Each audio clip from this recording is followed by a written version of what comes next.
que hicieron en Perdiguera el día que se casaron Zampatortas y la Tuerta. No era el caso para menos. Moza ella de grandes prendas, descontando lo del ojo y la vieja que cojea, y ser más bien un poco chata y de cintura muy recia y algo de coloriducha, es una chica de verlas. Y él, aunque garroso y bizco, si al andar se balancea, mirando a una moza hechiza y así gasta la fachenda, por más que los envidiosos digan que ninguna de ellas, hasta la que le ha pescado, dejó de su hechizo pruebas.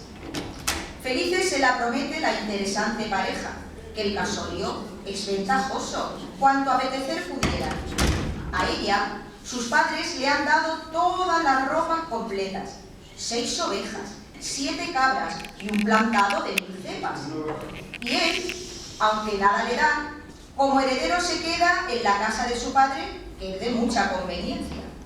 Porque la casa no es mala, pues todos los años siembran y para hacer tornajunta tienen una burra vieja.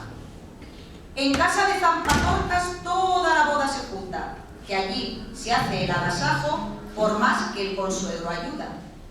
Comiéronse al mediodía 2 arrobas de pan justas, de judías una hanega, 2 carneros, queso y uvas, 7 cántaros de vino de aquellas gentes robustas, abrieron las tragaderas y endulzaron amarguras.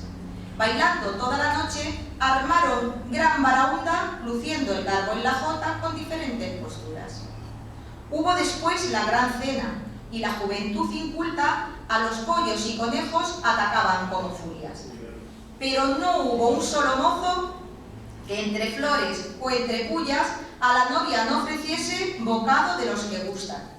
Y de conejo una pierna, o de pollo una pechuga, comióse todos la tuerta porque el desaire disgusta. El novio que lo observaba, así a su padre pregunta: ¿y hemos de tener en casa esta mujer? Si es la tuya, por fuerza, ¿por qué me lo dices? Después de lo que resulta, padre, pues si nos va a hacer aún más gasto que la burra.